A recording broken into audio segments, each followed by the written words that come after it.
आशीष सिंह ने सभी अपर collector, SDM, तहसीलदार, नायब तहसीलदार सहित अन्य राजस्व अधिकारियों की बैठक ली।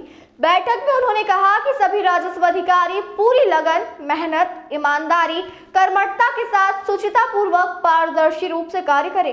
सभी अधिकारी राजस्व प्रकरणों का निराकरण निर्धारित समय सीमा में करें। अपने कर्तव्यों के निर्वहन में किसी भी तरह की लापरवाही तथा उदासीनता नहीं बरते। उदासीनता और लापरवाही किसी भी स्तर पर बर्दाश्त नहीं की जाएगी। बैठक में अपर कलेक्टर गौरव बेनल, ज्योति शर्मा, रोशन राय, राजेंद्र रघुवंशी, निशा डामोर, जिला पंचायत के मुख्य कार्यपालन अधिकारी सिद्धार्थ जैन सहित अन्य अधिकारी मौजूद थे। बैठक में कलेक्टर आशीष सिंह ने विवादित तथा अविवादित नामांतरण और बंटवारा, सीमांकन के लंबित प्रकरणों के निराकरण की अधिकारीवार प्रगति की समीक्षा की। उन्होंने निर्देश दिए कि सभी राजस्व प्रकरण निर्धारित समय सीमा में निराकृत किए जाए। ऐसी व्यवस्था सुनिश्चित की जाए जिससे कि आवेदकों को परेशान नहीं होना पड़े, उनका कार्य सहजता के साथ पारदर्शी रूप से हो। उन्होंने निर्देश दिए कि पटवारी सप्ताह के निर्धारित दिनों में एक निश्चित पंचायत में उपस्थित रहे, ऐसी व्यवस्था बनाई जाए। यह तय किया जाए कि पटवारी प्रत्येक सप्ताह के मंगलवार और गुरुवार को एक निश्चित पंचायत में पूरे दिन कार्यालयीन समय में मौजूद रहे और आवेदकों की समस्याओं को सुनकर उनका निराकरण करें। उन्होंने कहा कि सभी अधिकारी अपने अधीनस्थ अधिकारी कर्मचारियों के कार्यों की नियमित मॉनिटरिंग करें। उन्होंने निर्देश दिए कि सभी अधिकारी आरसीएमएस पोर्टल में राजस्व प्रकरण अनिवार्य रूप से दर्ज करें। अगर एक प्रकरण आरसीएमएस पोर्टल में दर्ज होने के बगैर पाया जाता है तो संबंधित के विरुद्ध कार्रवाई की जाएगी। सभी अपर कलेक्टर अपने अधीनस्थ अधिकारियों के कार्यों की एक्टिव मॉनिटरिंग करें, अधीनस्थ कोर्ट का निरीक्षण भी करें। उन्होंने डायवर्जन सहित अन्य राजस्व वसूली पर भी विशेष ध्यान देने के निर्देश दिए।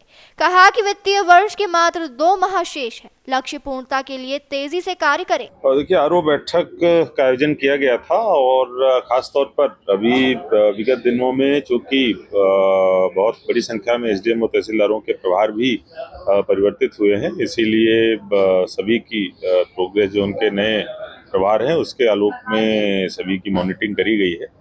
वर्तमान में जो शासन की प्राथमिकताएं हैं, कल जो मुख्य सचिव महोदय के द्वारा भी बैठक ली गई थी उसमें नामांतरण, बंटवारा, सीमांकन आदि के केसेस समय सीमा में निपटाए जाएं और किसी तरीके की शिकायत जो है वो ना आए, ये हमारी प्राथमिकता है।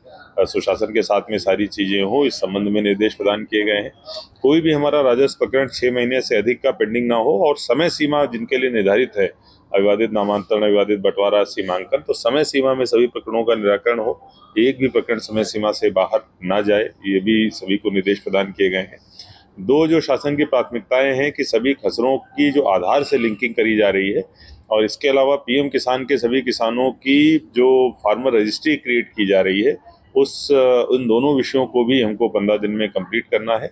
इस बाबत निर्देश प्रदान किए गए हैं। और लास्ट में जो वसूली है, राजस्व की वसूली है, उसमें अभी हम लोग पीछे हैं। लगभग 120 करोड़ के अगेंस्ट में 33 करोड़ की वसूली अभी हमारे जिले में हुई है। 2 महीने का समय बाकी है, उस पर बहुत ध्यान दिए जाने की आवश्यकता है। तहसीलवार उसकी समीक्षा करके उसके संबंध में निर्देश प्रसारित किया गया। बता दें कि इंदौर कलेक्टर आशीष सिंह ने अपने कार्यकाल का 1 साल पूरा होने के बाद पहली बार बड़ी प्रशासनिक सर्जरी की है। इंदौर के लगभग सभी एसडीएम का कार्यक्षेत्र बदल दिया गया है। रविवार को बदलाव का आदेश जारी हुआ। एसडीएम के कार्यक्षेत्र के साथ ही 11 तहसीलदारों और नायब तहसीलदारों का भी क्षेत्र बदला गया है। नोडल अधिकारी संयुक्त कलेक्टर प्रदीप सोनी को कॉलोनी सेल से हटाकर जूनी इंदौर का एसडीएम बना दिया है।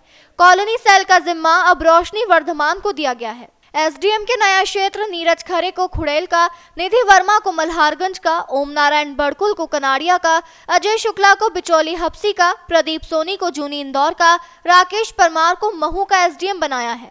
वहीं गोपाल वर्मा को राव का, घनश्याम धनगर को सांवेर का, राकेश त्रिपाठी को देपालपुर का, रवि वर्मा को हातोद का एसडीएम बनाया है। तहसीलदारों में शेवाल सिंह को मल्हारगंज से जूनी इंदौर भेजा गया है। योगेश मेश्राम को कनाड़िया से हातोद, नारायण नांदेड़ा को राव से मल्हारगंज, लोकेश आहूजा को जूनी इंदौर से देपालपुर, बलवीर सिंह राजपूत को हातौद से बिचौली भेजा गया है। वहीं शेखर चौधरी को देपालपुर से कनाड़िया, अंकिता वाजपेयी को बिचौली से खुड़ेल, याचना दीक्षित को खुड़ेल से राव, शिखा सोनी को हातौद से बिचौली, धर्मेंद्र चौहान को बिचौली से हातौद और नागेंद्र त्रिपाठी को महू से मल्हारगंज भेजा गया है। देखिए, लगभग सभी जितने भी पदस्थापनाएं थी लगभग 2 साल हो गए थे, क्योंकि विधानसभा चुनावों से पूर्व सभी एसडीएम तहसीलदारों की पदस्थापना हुई थी और उसके बाद में इक्का दुक्का को छोड़ के कोई भी परिवर्तन नहीं हुए थे। तो निश्चित रूप से 2 साल के बाद में ये एक तरीके से रूटीन प्रक्रिया हो जाती है कि स्थानांतरण होते हैं। शासन की नीतियां भी अधिकतर इसी तरफ इंगित करती हैं। तो निश्चित रूप से जो प्रशासकीय कारण था वो यही था कि काफी टाइम हो गया था और इसके अलावा सबको सबकी क्षमता के अनुरूप और जो भी अभी तक का ऑब्जर्वेशन हुआ है उसके आधार पर कार्य विभाजन किया गया। देखिए, नहीं, शिकायत जैसी कोई भी स्थिति नहीं है और सभी लोग अच्छा काम कर रहे हैं। सबको जहां जहां पर जिसकी आवश्यकता होती है उस हिसाब से प्लेस किया जाता है। सभी को कुछ काम आवंटित किया। इंदौर से द नेशन टाइम की रिपोर्ट।